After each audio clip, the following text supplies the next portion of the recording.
Morning everyone, my name's Ian Dean, owner and proprietor of Health and Happiness. Beautiful day here in Barking, nice and crisp. So we're going to look at continuing the topic from the last vlog. Last time we were looking at the what is better to do for fitness and weight loss, which I think is what most of the general population want out of exercise. So we were looking at resistance training versus cardio, and my advice was to do them in combination. So I think most people know how to do cardio.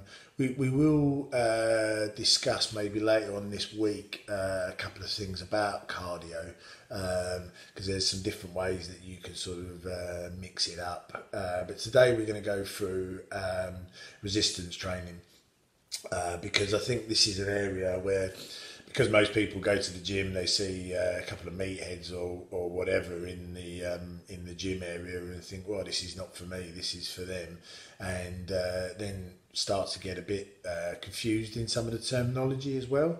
So we're going to look at 1, 2, 3, 4, 5, 6 different ways that you can actually do resistance training. And it's important to note that this is either on the resistance machine, so these are things that are bolted down, I suppose, to the floor and can only do one exercise, or dumbbells, barbells, kettlebells, anything really. So these are ways that you can actually make the most of your time. Now, the first one, which I mentioned last time, was what they call a basic set. So this is the classic basic set would be, say, 3 sets of 10 reps, 3 sets of 20 reps, same weight, and you just do your 20, have a rest, do your 20, have a rest, do your 20. Now this is obviously quite a good way of doing it, not the best, but still quite a good way of doing it. You haven't really got to worry about fanning around, getting different weights or setting things up differently. You can just literally, right, you want to do a dumbbell curl, do a dumbbell curl with 15 kgs, do the reps and then move on. The disadvantage of this one is, last time I mentioned the hypertrophy spectrum, so 1 rep maximum or 5 reps at the strength end, and a high number of reps at the top end, looking at things like muscle endurance and weight loss. Because you're probably roughly in the middle, or you're 1 point, you're not actually getting the full spectrum. Probably the first one then to mention is a pyramid set. Now, pyramid is exactly what it says on the tin. You start, you go up, and then you come back down. So a classic way of maybe doing this is, and you can actually do half pyramids. So you could actually do one half, or you could do that half. But if you look at the classic pyramid, you would probably start off with a light weight and maybe do 20 reps. Then you would in the middle, maybe do a slightly heavier weight and maybe do 12 reps, and then grab your heaviest weight and actually do maybe 7 reps, and then you work your way back down, slightly lighter weight for 12 reps, and then the lightest weight for 20. Now, the advantage of this is that you still ended up only doing five sets, so it's not a massive increase from the basic set. But because you are actually doing different weights and different number of reps, you're actually at various times of that pyramid somewhere differently on the hypertrophy spectrum. So when you're doing your lightish weights, you're actually at the top end, you're actually at the endurance stage. In the middle, you're in that combination. So when you're doing your 12 reps, you're somewhere in the middle. And then at the bottom end, when you're actually doing your 7 reps, or maybe a little bit less with your heaviest weight, you're actually doing strength training. So by actually doing a very basic pyramid, you're actually getting all of the benefits of being everywhere on that hypertrophy spectrum. Now, I just showed you a very simple pyramid, which is 1, 2 at the top, 2, 1. Now you could actually make that a bigger pyramid and actually do maybe 4 up and then a 3 back down. So you can play around with that. So that's quite a good one. Building on that, then the next one is maybe a tricep. So the tricep is three sort of exercises, and I suppose the simplest one to explain to people would be maybe a bench. Would be maybe for the pecs. You can do this for anything, but the pecs is quite a good one because it actually is quite simple to do a tricep without really thinking about it too much. So the first exercise, have maybe your bench flat. You can have 2 dumbbells, have a barbell. I actually quite like when my clients actually having dumbbells because one of your pecs will be stronger than the other. So if you actually have a barbell, you will find that one arm will lead. Whereas if you have a 2 dumbbells, then they're both got to go. Yeah, one might be slower than the other, but they will get there. And also, I do like a lot of one-sided lack of balance routines as well. So I get a lot of people to do like things like the Bulgarian deadlift, Romanian something. Bulgarian squat, Romanian, these are a lot of one-legged exercises or one-armed exercises because you will naturally have one side of your body that's stronger than the other. So by doing that, you will actually get improvement in your weaker side of your body, but also because you're doing one-legged stuff, you're having to embrace your core a lot more. So therefore, you're actually going to get a lot of core benefits. But anyway, coming back to the tricep for the pecs.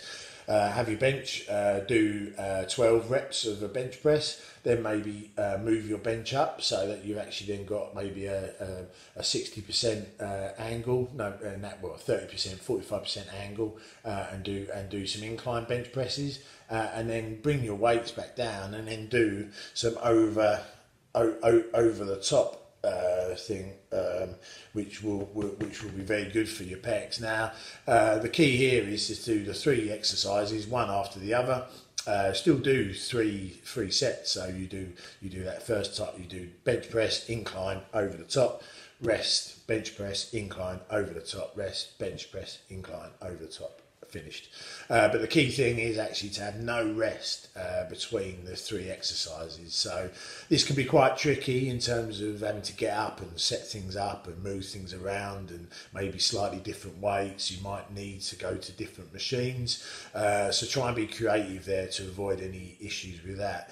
Now, a giant set is very similar to a tricep, but basically it's 5 exercises rather than 3. The advantages of these is that you are going to be working your muscles from slightly different angles. So if you were just doing one plain bicep curls, you're actually not going to be you're only going to be working one muscle. Whereas if you then maybe done a hammer curl or actually done a rotation one, you're actually going to be working slightly different muscles. So through being creative, you're actually going to get a lot of benefit. The next one to talk about is supersets. You've probably seen a lot of people do supersets. They're probably more common on things like triceps, I would say. So you see a lot of people that maybe are at the cable machines and their first exercise they're going down, and then they turn around and actually do another cable machine over the top with maybe the ropes. Again, this is really good because you're actually working the same muscle group in this instance. So you're actually going to be then getting some exhaustion in that muscle group. So there are 2 types of supersets. One is where you're actually doing the same muscle. So in the tricep one, you're doing the tricep extension, then you're actually doing the other tricep extension. You're working the same muscle group. Now, the alternative way of doing it is actually to set up 2 bits on that cable. The bottom one, you're actually doing bicep curls, then straight away go into a pull down. You're actually working the complementary or opposite muscle group as well, because every muscle has an alternative, a bit like a lift, I suppose. You've got one engine or one rope that pulls the lift down, and then the other rope that pulls it up. So in your muscles, everything has actually got an alternative. Otherwise, you wouldn't be able to go back to where you were before. So your chest is opposite to your back, your triceps are opposite to to your biceps. Your quads are opposite to your hamstrings. So supersets are really good if you wanted to just work on one muscle group, do them as a superset, or if you wanted to do them as a combination, do bicep and then tricep. Again, have no rest between them. So go from one to the other, and also you can then turn that superset into almost a basic set. So you do one superset of 2 exercises, have a rest, and do the same, rest, do the same.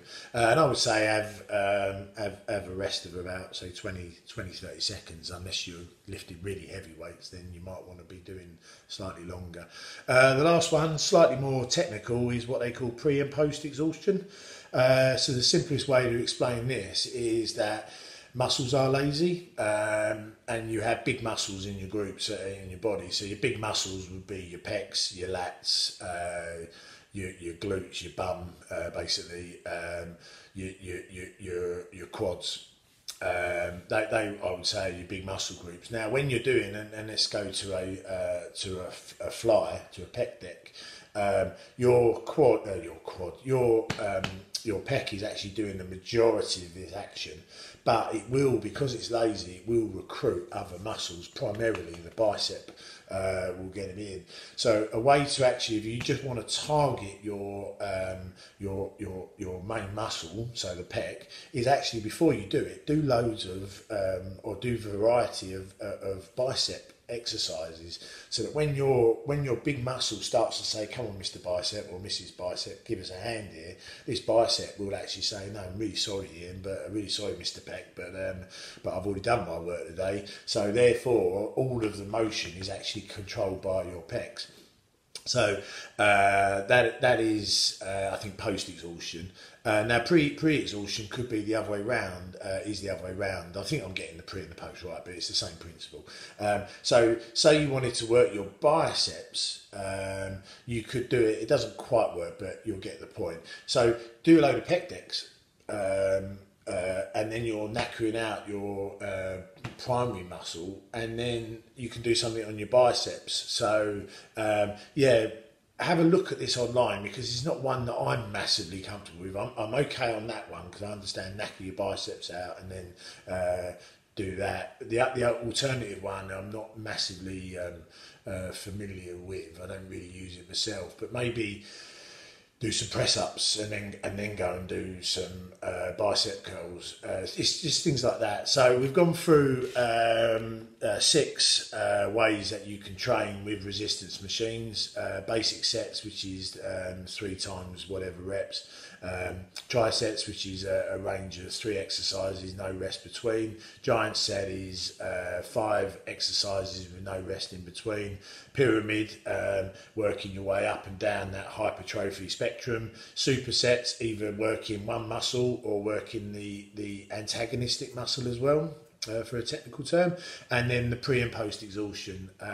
Hopefully you get a lot out of this, because there's slightly different ways that you can actually maximise your time in the gym and also get excellent performance results.